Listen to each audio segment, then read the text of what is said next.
Hey everyone, this is a special reaction episode of Fringe Coverage. Earlier this week, the LPGA announced the cancellation of the final round of the Hilton Grand Vacations Tournament of Champions in Orlando, and it came with some controversy. And while it's still top of mind, we thought we would break it down for you today. Tom, first off, let's kind of set the stage for where we each were this eventful Sunday of the LPGA, and we're recording this on Wednesday the 4th, so we've had a couple days of hindsight and time of reflection and gathering some more information of everything that's happened. But Tom, where were you when this all went down? I was in Mexico. I was trying to follow it remotely, and I wasn't getting the best service, and I was a little confused as to what was going on, why there wasn't anything going on Sunday, so I immediately texted you to get some kind of information from back in the States. And then you kind of had to break the news to me, and you were none too pleased via text message. No, I wasn't. And full disclosure, I was in a very happy place. I was actually at the PGA tournament that week. They were down in San Diego at the Farmers Insurance Open at Torrey Pines, and I was there for final round Sunday, soaking in what was maybe one of the more beautiful days San Diego will see throughout the course of the year, which is saying something, certainly for January. So it was quite the departure from what the ladies were feeling down in Florida, which we're going to get to here in a second. So, yeah, we were trying to piece together, along with the rest of the nation and sports fans, really, we were trying to figure out what was going on because, as we will get into here shortly, communication was not at a premium. So, Tom, here's what I thought we would do today. I want to be relatively objective up at this on the front side of here's what happened. Here's the facts and the way things played out. And then we'll get into some editorialization of what was going on and what some of the reactions during and post have been. And I've got some questions overall. So let's start with quite simply what happened. On Sunday, this past Sunday, the LPGA officially canceled the final round of the first event of the year, the Hilton Grand Vacations Tournament of Champions down in Orlando, due to weather concerns. So this is not novel. Plenty of tournaments have had issues like this in the past, right? A lot has happened since then, so I wanted to break down the facts as best I can and then provide that additional context of why this has become such a hot topic over the last 72 hours. So let's start here. The tournament played their first two rounds on Thursday and Friday as scheduled. It was cold, but the players were bundled up and they were debating how many layers to wear and still be able to swing a club, but they were playing golf. And then get into Saturday round 3. They stopped play. The LPGA, suspended play with 8 players left on the course. And I will remind you from our preview episode of this was a Pro-Am. Remember, this is not a full field event. There's only 39 players playing this tournament, which will be important later, plus the celebrities. And Tom and I made our picks for who was going to win. And they kind of treated them as two separate groups as it relates to the decision-making tree here. Let's just point out now that I chose the winner. Tom, can I just flag that now that Marty Fish did in fact win the celebrity division? Sorry. Yeah, somehow I slipped that one in. But it got nasty Saturday afternoon, and appropriately, they made the call to say, hey, no more golf. Specifically speaking, remember, there's only 39 players. 8 were left on the course. The 17th hole was the most exposed hole on the golf course, and there were balls that were quite literally blowing off the green after coming to rest and cleaning their ball. And everything came to a head when Yumin Huang, who you might remember as the person who got a sponsor exemption last year and won her event and all of a sudden got LPGA status. She also got to go to the Tournament of Champions here. She could not put her ball down without it blowing off. And that's kind of when they effectively made the decision of, guys, we can't play in these conditions. Let's call it and figure out what we can do next. So they cited continued high winds, making it unplayable, more announcements to follow. So we went to bed Saturday night with the expectation that those 8 players were going to go out Sunday morning, finish their third round, and then start the 4th round. They announced that. Then there were a bunch of announcements coming from LPGA comms that really started to confuse people. First off, early in the morning, the LPGA comm staff comes out and says, great news, there's no frost on the course, which will come back to bite them greatly because the entire course was covered in frost. Then they made the decision of, okay, historically speaking, once the third round is done, we re-rack all of the pairings based off of the best players are going to go out last. They did not have the time to wait for those 8 players to finish. So they said, let's concurrently start the fourth round while those third rounders are finishing up. And regardless of whether those people still finishing their third round are the best or the worst, they will be the final groups of this tournament. So there could be a very anticlimactic finish of the non-top players being at the end if they had had a rough end to their third round. Then they said, okay, despite the fact that an hour ago we said there's no frost, we are delaying the start of golf because of frost. Tough look. And it was specifically the frost overnight. But we're going to send out the celebrities. And then it came out, we are canceling the fourth round and announcing after these 8 players finish their third round, that's it. It's a 54-hole tournament. Whoever is standing at the end of that will win this tournament. Reminder, LPGA needs 54 holes to be played for it to count as an official golf tournament. They get 54 holes in. They call it. Nelly Korda is your winner, wins by 3 over Amy Yang. Those are the facts, undisputed facts of what happened. Any clarifying comments or questions there, Tom? So you did say that the celebrities and the players were treated as separate groups, correct? Correct. So while the LPGA would get to decide what was best for the players, Sean Astin and the Screen Actors Guild got to choose what was best for the celebrities? So they were treated as different groups. Yes, they were both decided by the LPGA who was allowed to go out. And this is where we'll get into the next set of not necessarily facts, but facts based off of opinion, not whether anything else, which is it came out later that this decision was made by the commissioner with a lot of input from the grounds crew. And I'll read a couple of these statements for reasons that will become obvious in a second. The main reason the decision was made for the players not to go back out was for risk of player injury. For some reason, they were not worried about injury to amateur celebrity golfers who, in my opinion, are more likely to get themselves injured in bad conditions, especially if the greens are what they say they are. So here's some additional.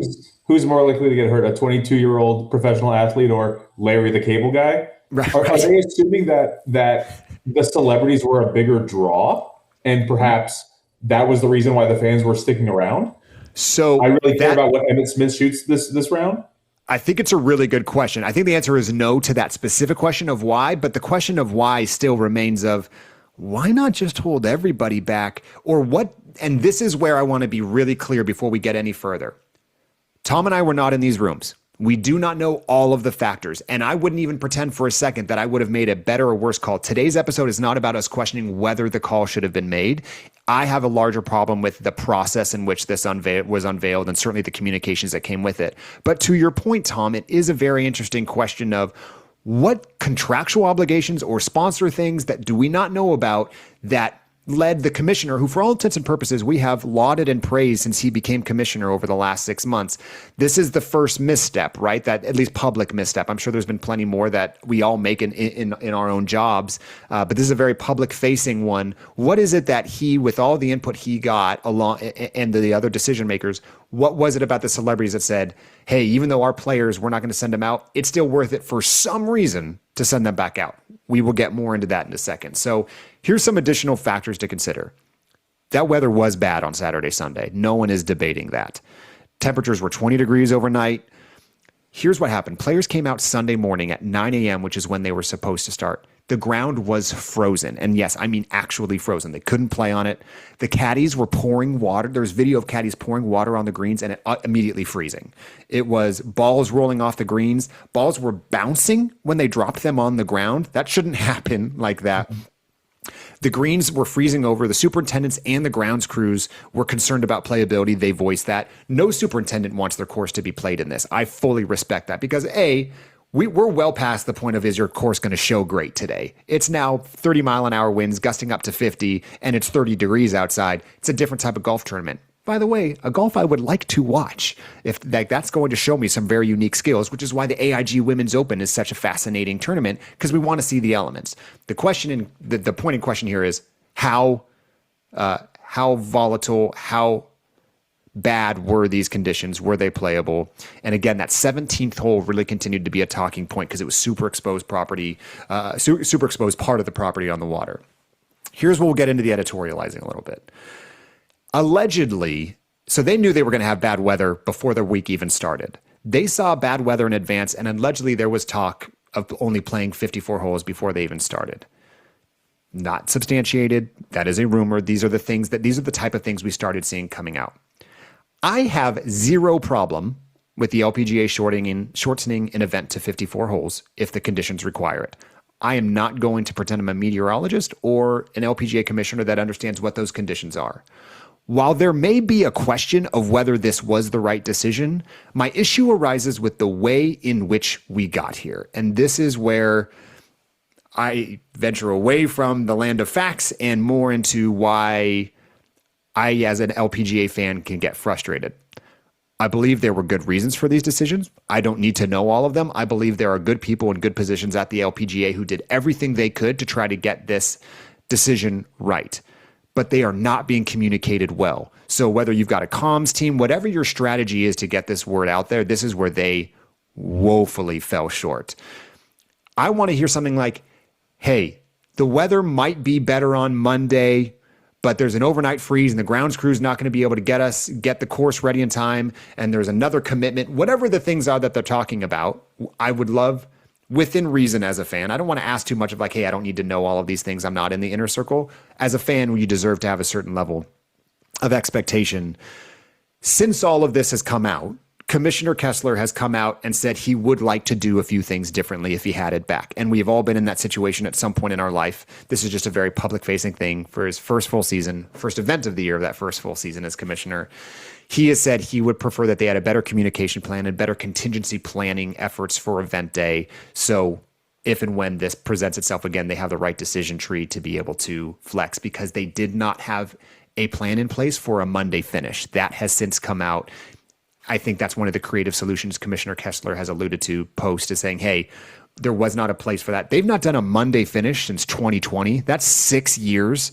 At some point, we've seen, I think you and I were together during one of these Monday finishes or one of the events that went when JJ Spawn went to a Monday finish on a PGA Tour event. There is a recipe for this, and the LPGA did not choose to pursue it. Let the record show is 50 degrees in Orlando on Monday. Again, a little confusing to fans of why this wasn't considered. So here are my actual questions. First off, Tom, who's pushing back on this playability? When this got to the commissioner level of whether the question was asked, should this be played? Someone had to have flagged it. Was it the players? Was it the grounds crew? Was it the LPGA staff? Was it the commissioner himself?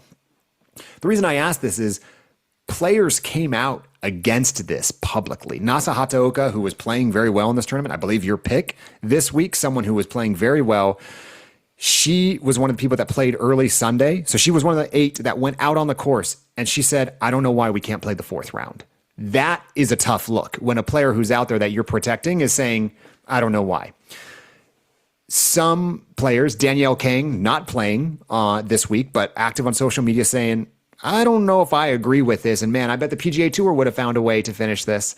And then again, Commissioner Kessler, very outspoken, said it was his call and it was strictly made out of concern for player safety. So he was given reason to believe, while he was not on the grounds on Sunday, the people that he trusts on the course gave him reason to believe that not only could they not play Sunday, there were no other functional alternatives for them. Here's where we go off the rails, Tom, and I'm going to want your reaction to this. We mentioned multiple statements came out on Sunday, starting with there's no frost, and then, by the way, we're delayed because of frost. But when it came time for a tournament update, one of the worst PR official statements I have ever seen, and just from a grammar perspective, came out.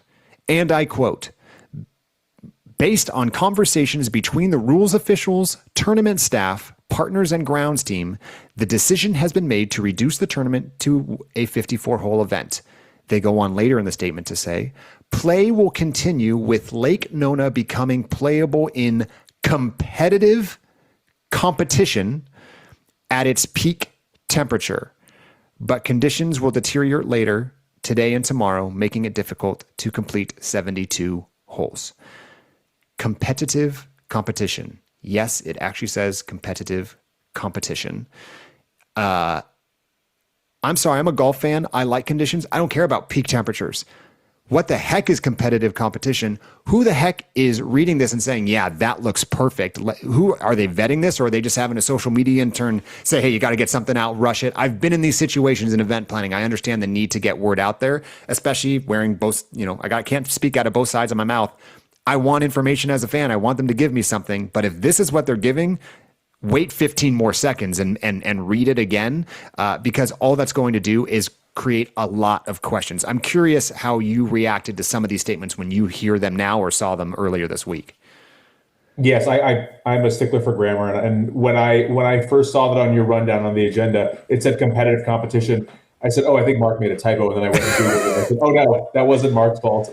That's probably one of the things that's really getting Mark upset. This really is a tough situation for the LPGA, and it's a bad look when the players come out and say, "You know what? I think we could play." And I understand that, as a player, there's a competitive drive within you that says, I can compete in any condition you throw at me. I want to give it a whirl. We're already here. We want to try it out. And it's incumbent on the commissioner and his team to say, I understand you want to play. That's not necessarily the best idea. Now, yes, always throwing it back saying safety, that's our number one concern. There's also part of me that kind of thinks if this ends up being a complete crap show, that it might make the league look bad.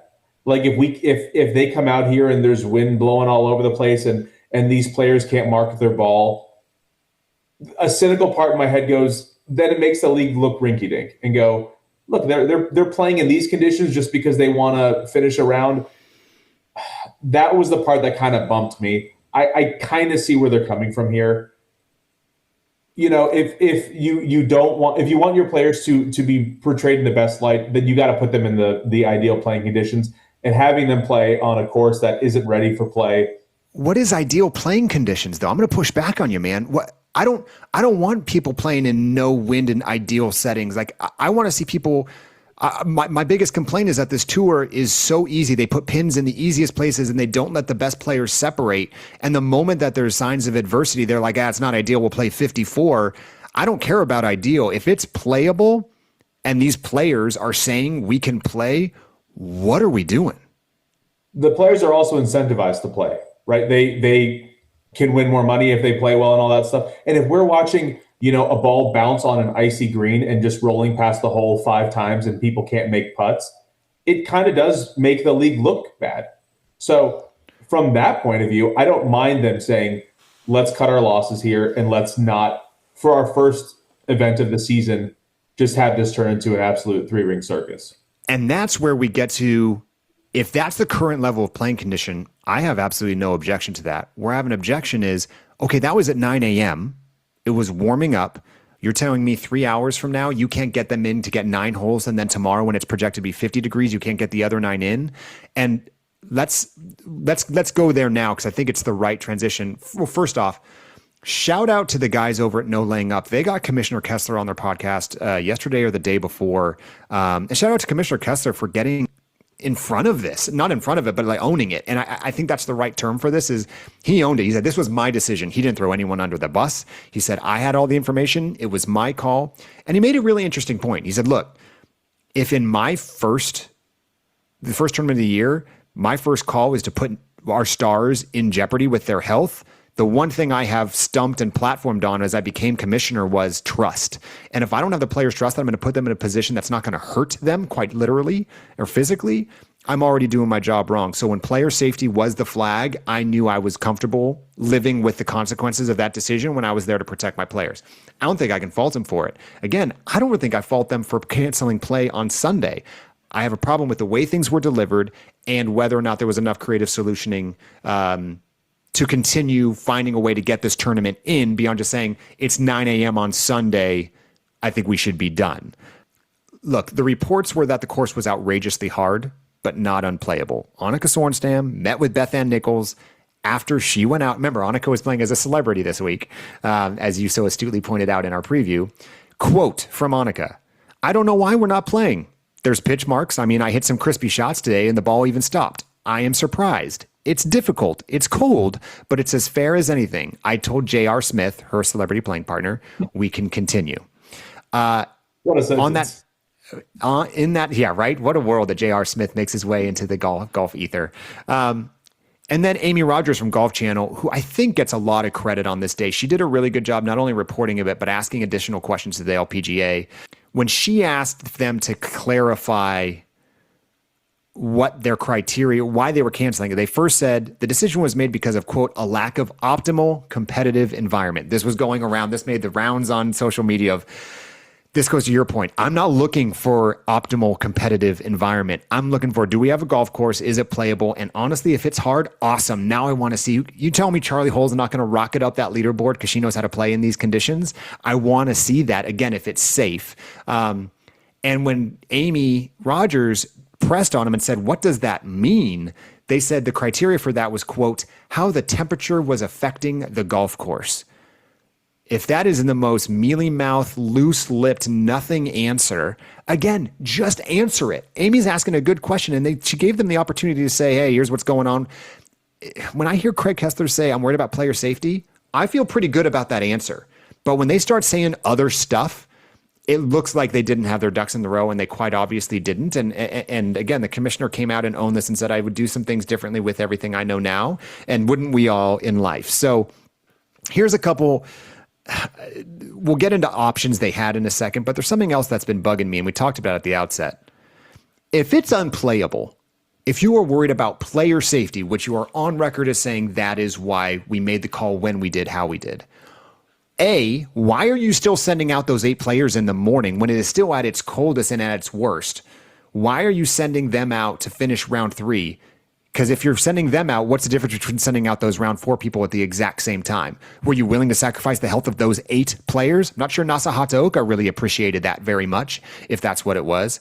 And why are you sending out the celebrities? It was because when they were asked about it, the quote was they were allowed because they are, quote, competing in an exhibition, as in nothing, no stakes, nothing riding on it. First of all, there was money riding on it, but this is obviously not their career. This is an amateur piece of this. But if the health and safety of the people on the golf course was a concern, why were the celebrities treated like a different group there? Again, I'm not here to stump for the celebrities and say, we're people too. That's not what I'm getting at here. It just doesn't make sense to me that if you are the collective decision maker group, which in this case is the LPGA, for both celebrities and players, how do you get to a point where player safety is your foundational reason for why you're not doing it?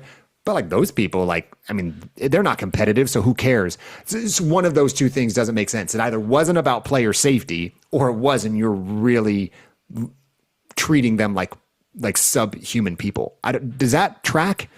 I get what you're saying. There is a very, very small cynical part of me that says, if we end it now, Nelly can get a win. Right? Nelly's number 1. And there's got to be somebody in the decision-making process that said that goes, I hope not. I would hope that wasn't a huge factor, but you know what? That's good storylines for the LPGA that we have the number 1 player. I'd fire the entire leadership team right now if that was even discussed at that level. But again, I'm saying that as a fan. I'm not saying you're wrong. I'm saying they benefit a little bit, right? Is there a, hey, great, the player that didn't win last year is back storyline? Sure. Ain't nobody talking about that right now, I'll tell you that. If that's how they wanted to have this play out, man, did they score an own goal, because all people are talking about is how bad the decision was. Do you think they should poll the players? So when the commissioner was asked about it, he was specifically asked, hey, you said you spoke to grounds crew players, whatever. Like, how many players did you speak to? You obviously can't get to everybody. And he protected his players and said, I'm not going to tell you who I didn't speak to, but it was about a third of the field, which is less than half. But that's a pretty good sample size, in my opinion. Remember, there's only 40 players out there. So, do the math there. There's only 10, 15 people that he's really getting out there to speak to. And I don't know if they were the people that were out on the course, people that were done, but those players and everybody else, stakeholders, gave the front office the perception, someone along the line said this isn't going to be safe.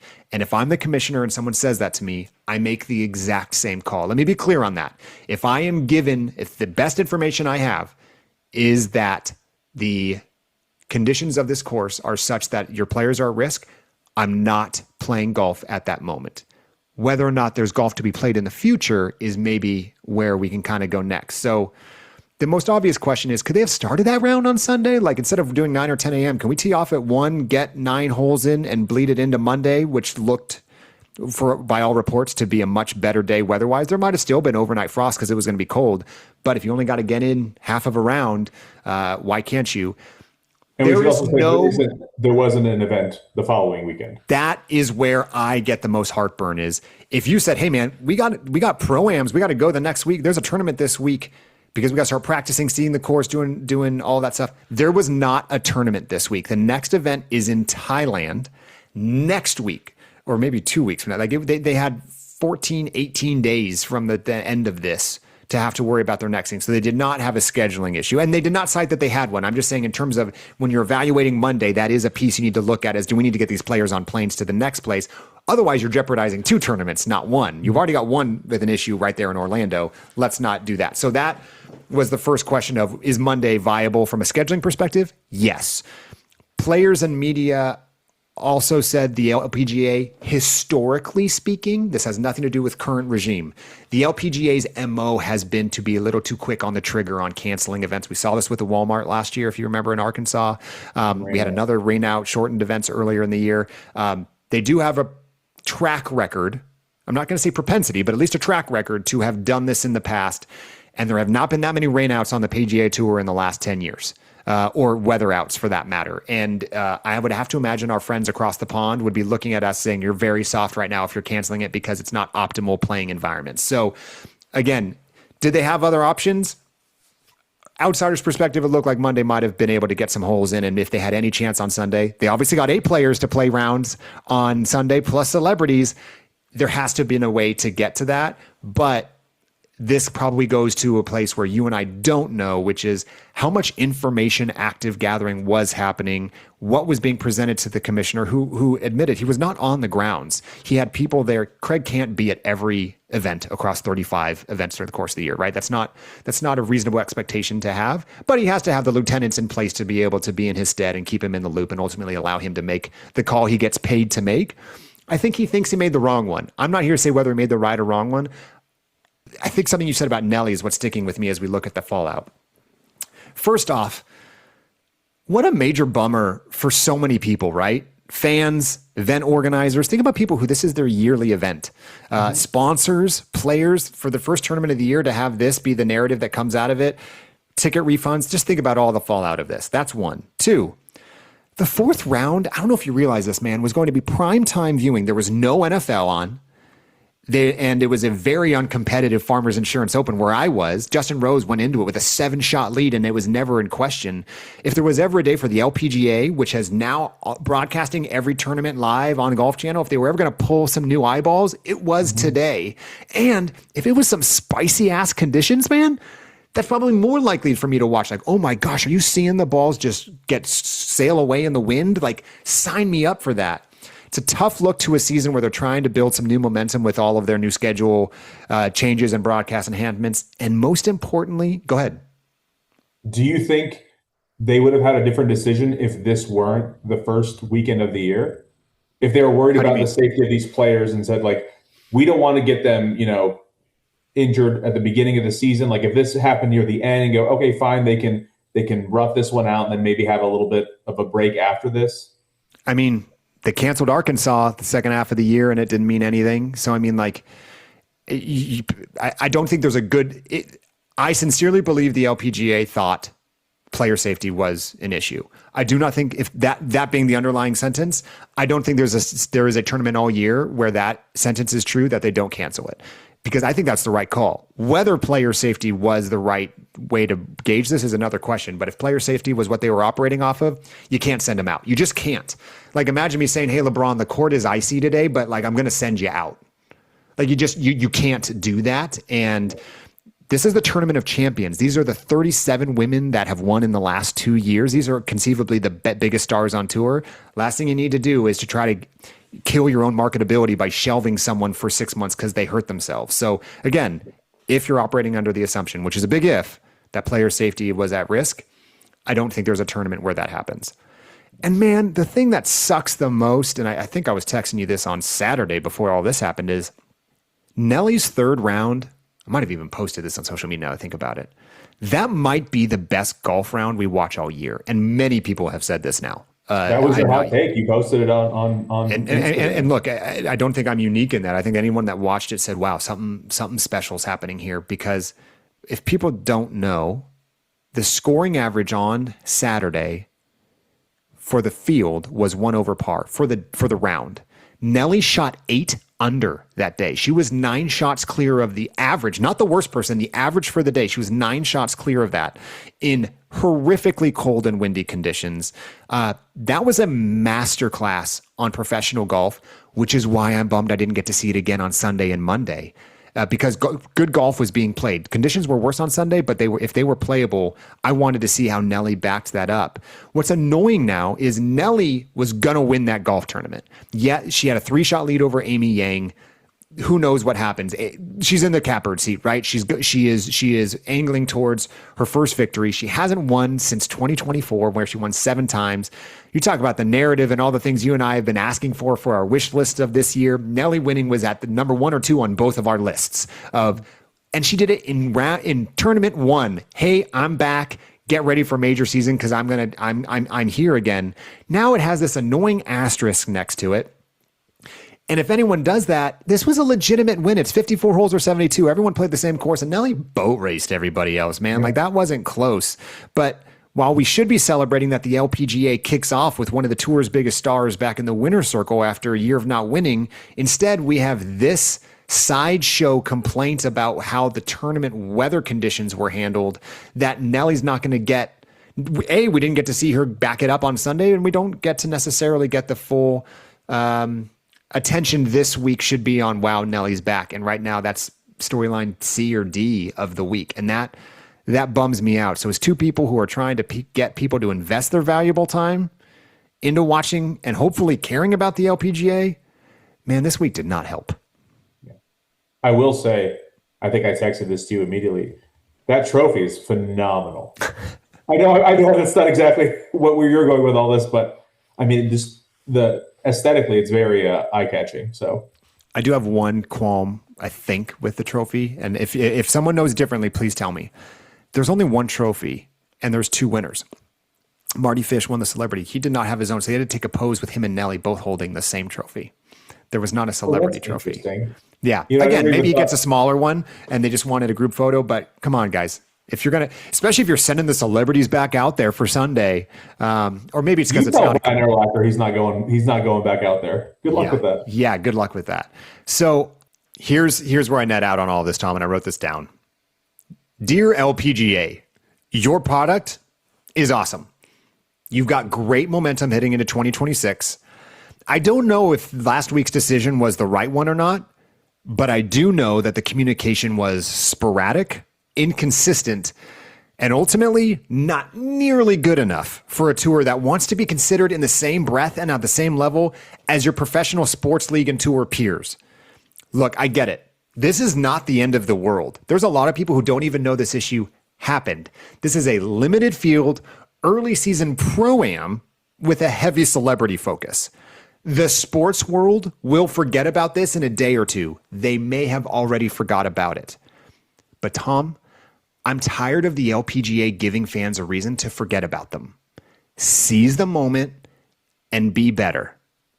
That's where I net out on all of this, man. I don't know how that strikes all of you, but that's ultimately, I just want this tour to succeed. And this was a backward step that I don't want to overblow. We're not going to talk about this for the weeks to come. It's just a tough look, and the LPGA needs to give itself positive PR, not this. How was the viewing experience aside from the weather? You know, we were hyping up all the extra cameras and the extra microphones and all that. Was that noticeable day one? I saw some clips on Friday and Saturday. It's always hard to tell what would have been there already versus what's new sometimes when it comes to number of cameras. There were a couple, there's a clip in particular I'm thinking of standing behind Lydia Ko. She was in the bunker. Yeah. And Normally we've talked about there's usually one roving cam and there's one tower cam. This seemed to be an interesting vantage point behind her, that the moment she flopped the shot out of the bunker, you saw it tracking before you went to the tower view where it wasn't the side view of it. You saw, oh man, that from her eye line, that looks real good. And you kind of saw the splash. Maybe that camera is there anyway. So while I can't necessarily attribute it to whether that's the new broadcast enhancements or not, they treated it like a big time event. Again, they had all of their winners from the past couple of years. So the star power was there. So it was a light lift in terms of when you think about what you ask of a broadcast, it's not like, oh, the best player here this week is the number 11 player in the world, and we're going to have to scrounge for storylines. They kind of had it teed up nicely for themselves to talk about it. Again, kind of another reason, but I think I wouldn't even be surprised if the weather maybe handcuffed them with some of those new broadcast enhancements. Of some of the tech maybe doesn't do well in the conditions. So I imagine when we get out to the Asian swing, and certainly when we get back to the West Coast swing in March, I would expect maybe to be able to see those in clearer capacity. Yeah. I guess not noticing it is kind of a win in itself, right? You get to see all the shots up close. You're not saying, oh, Nellie's hitting an approach shot from the fairway and I can barely see it until it lands on the green in front of me, something like that. And to your point, I would imagine that, the drones were probably grounded if we're talking about 30 mile an hour winds. So, onward and upward for the next tournament. Hopefully things will go a little bit more smoothly. And that's what's crazy, right? Like, this is part of a news cycle. Like, I wish the LPGA was the end all be all, and a lot of people were talking about it. This was the top headline of ESPN. It's not. Doesn't mean it shouldn't be talked about, but it also means, for better or for worse, LPGA, this will go away. You're not getting killed on this. You have your internal stakeholders you got to take care of, like players and sponsors, but it's on to the next. And Thailand is now, you're up again, and no one's going to belabor this point anymore. But a couple weeks from now, you sure better hope that your product is showing out and people aren't still talking about that cancellation the first week of the season in Orlando. So we're going to come back. Tom's Titans took a commanding lead with Nelly getting that win, first win of the season. Did you name your team Tom's Titans? Yeah, did I not tell you that? I'm Tom's Titans. You can name your team whatever you want, but you're finishing in second this season. Because I got Miyu Yamashita as well. Yeah, I was bummed about the 54 holes for another reason. I had I believe Gino and Lottie finished one spot out of fifth. I would have liked to have seen us round out that top five a little bit more with another round, but it's okay if you win. There'll be a small little asterisk. It's fine. But yeah, we do have our season-long picks that we're tracking. We will be back with the full episode next Monday. We've got a lot of interviews coming up, folks. A lot. We just finished recording one that we'll be releasing here soon. Wanted to get ahead, when there is news of this magnitude on the LPGA Tour, we want to make sure we give it its appropriate lip service. Hopefully we didn't beat a dead horse and belabor the point too much. But that's the news of the week. We'll be back next week with a full podcast. Tom, you want to play us out? Yeah, you can send any topic suggestions to fringecoverage@gmail.com. Follow us on Instagram at fringecoveragepod. And whether you're approaching from the fairway or the rough, we got you covered inside the fringe.